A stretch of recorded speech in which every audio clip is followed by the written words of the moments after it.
Hey, this is Carla from the Butcher Babies. This is George Corner Fisher from Cannibal Corpse. Hey, this is Rex from Kill Devil Hill. It's Wednesday 13. This is Dad from Devil Driving. This is Motorist from Quad. You're listening to Rabid Noise on Rabid Radio. Turn it up. Welcome back to Rabid Noise on Rabid Radio. That was Era Borealis from Mantar's new album, Ode to the Flame, which comes out on April 15. And joining us on the program now from the band is Hanno. What's going on, dude? Yeah, nice talking to you. Thanks for having me. You're just about to release your new album, Ode to the Flame, which is a follow-up to 2014's Death by Burning, which I believe was self-produced, am I right? That's correct. And actually, the new record is self-produced as well. We didn't change a whole lot in the making of the second record either, so it's pretty much the same beast. I think it was better songs and better songwriting, and I think it sounds a little more bigger and brutal, but we, again, recorded it our own and recorded most of the stuff in the place where we rehearse, and again had no producer, so we pretty much didn't change anything in producing of the second record either. We again had no producer and did it ourselves pretty much. That's awesome, man. In regards to the album title, it seems there is an ongoing theme of fire. Is that right? Yeah, I mean, obviously we kind of thought it was kind of cool to keep like the guiding theme of fire, because we kind of very fascinated and obsessed with it. And the first record obviously was called Death by Burning, and so we thought like Ode to the Flame sounds a little bit more, even more like the celebration of fire and the destructive energy. And I like the title because it almost sounds poetic in a way. But the music is totally not. The music is so very brutal. So I think it's kind of conflict between like this elegant title and the content of the record actually. But yeah, the fire is a big guiding theme we like to maintain. Is it something that you think you'll continue with on further albums? Well, actually, due to the fact we're just playing for 3 years, we never make any long-term plans in general, and we even haven't been sure if we're going to make a second album at all, so I don't know if there's going to be a third album ever, but if we ever going to do a third record, I'm pretty positive by now that the chances are quite good that again it's going to be another like a fire trilogy or something like that, but I don't know yet. I mean, as said, no long-term plans, just living for the moment with this band, pretty much. I do like the sound of Trilogy of Fire, though. That's kind of cool. In terms of the album's lyrics, is there a connection between the two, apart from the album titles? I wouldn't even say that. On the other hand, probably yes, because the lyrics are always, I wouldn't say the same, but they always like have the same kind of content. They're very drastic and very dark, and like fire is a reference to the lyrics as well, of course, because most of the lyrics are about the drastic and the power of the fire, with like wiping out any plague from the earth and setting everything back to zero and reset everything and kind of, just like abandon all the living. So it's a reference to the fire, and due to the fact we had that on the first record too, so there might be a continuation of it. I don't know, but yeah, I mean the lyrics usually are pretty drastic. It's awesome. I love that theme. And I love what you guys are onto. It's I really hope that you do one. We like this, we're a very one-dimensional, simple band, and we like it that way. We aim for very primitive instincts with primitive music. So I want everything to be like very drastic and very heavy and very extreme. We're not interested in creating art. We want to like cause stress and fuck shit up. You know what I'm saying? It's just like we're a very, very simple band with very simple weapons, and we just want to slay it. That's pretty much all, so let's not make rocket science out of it. Of course, this is your first album with Nuclear Blast, who I think are just the best label in the world with how they treat bands and promote their bands and things like that. How was it signing up with those guys? Well, It was I don't know. I mean we after the first buzz around the first record, we had a whole lot of labels interested in working together with this band, and we had a lot of metal labels from all over the world knocking on the door afterwards, and we were kind of shy about that in general because, as said, we weren't even sure if we want to do another record at all. So that was not an official thing that we ever gonna make a second record. And on the long run, Nuclear Blast actually been the label,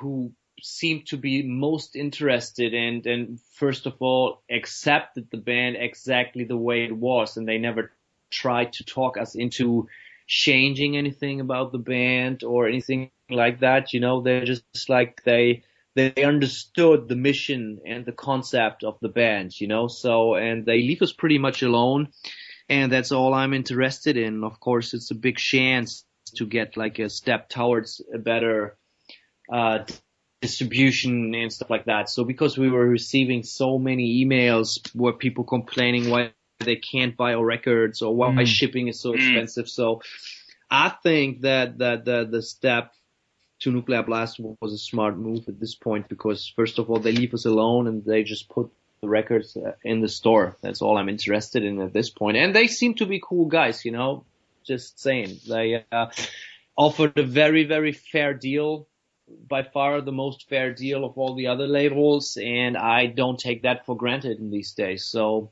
the feeling is quite good.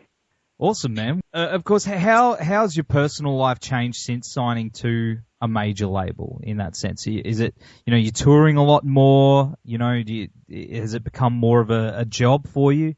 Well, it didn't change a lot because, we both have a very strong punk background with a very big do-it-yourself attitude, meaning even before signing with Nuclear Blast, we been touring pretty much all the time and been doing records, recording the records ourselves and stuff like that. So we do our own artwork or close friends of ours.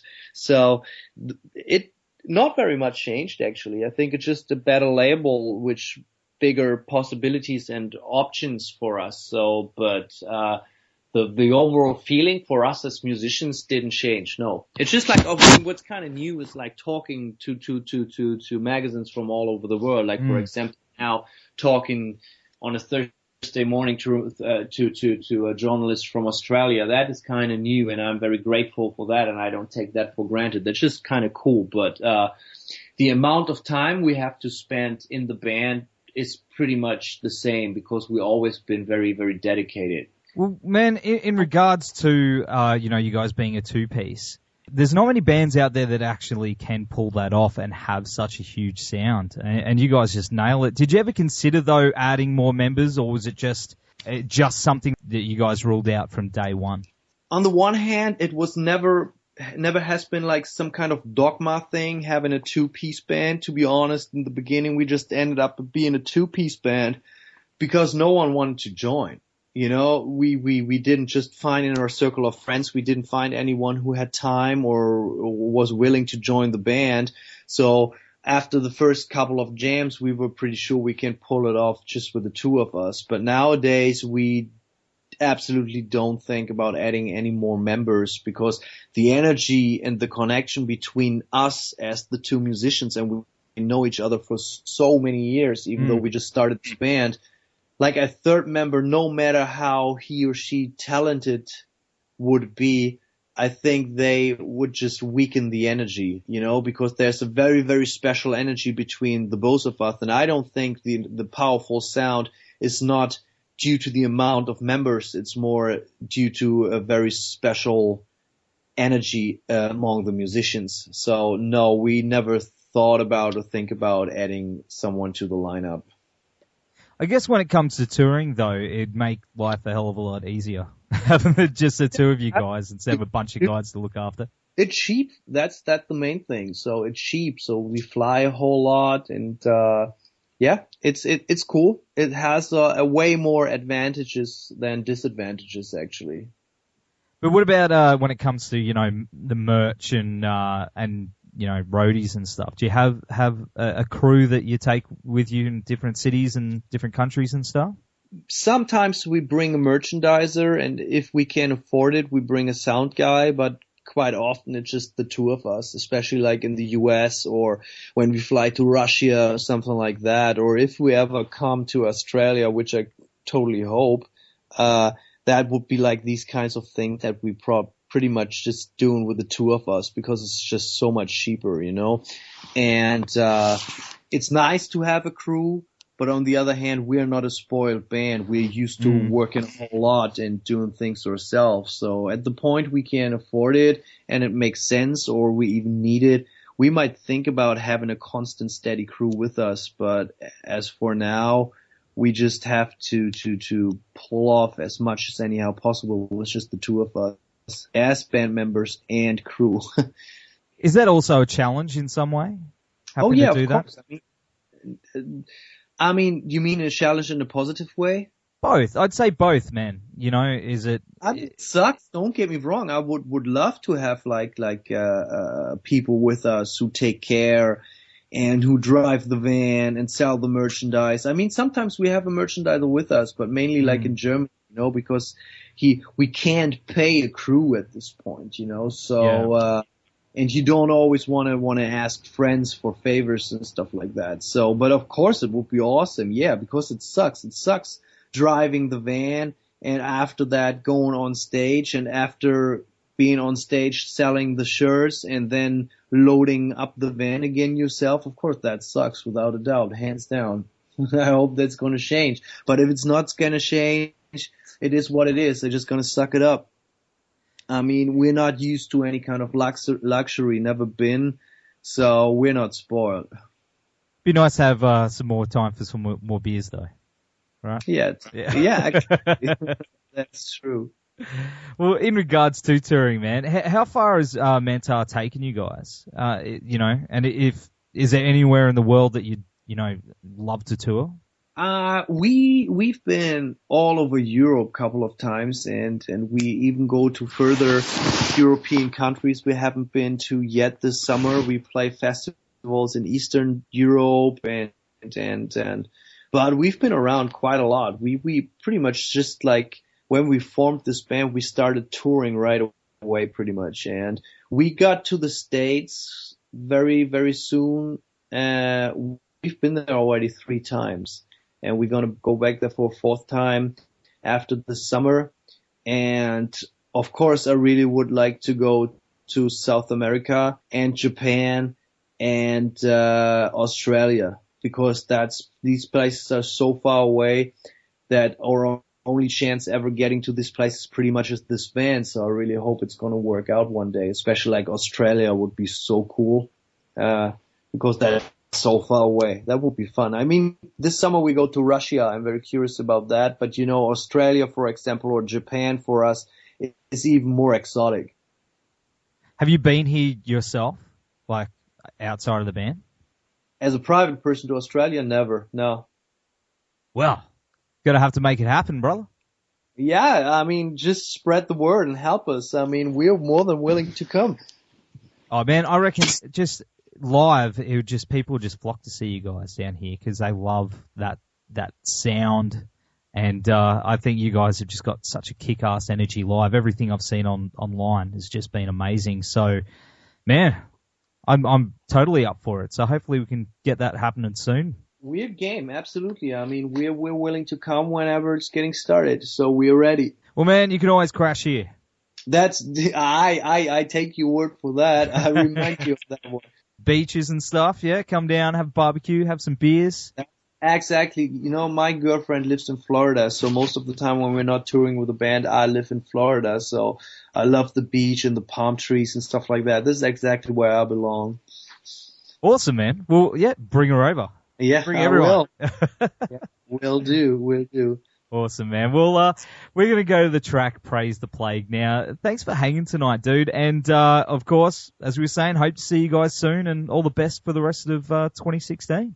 Thank you for your time and the interest in the band. And as said, check out the record and spread the word, and have yourself a nice day. Hey guys, just want to take a minute to give a shout out to our podcast supporters, RW Promotion, who are the best in the business when it comes to printing posters, flyers, banners, badges, business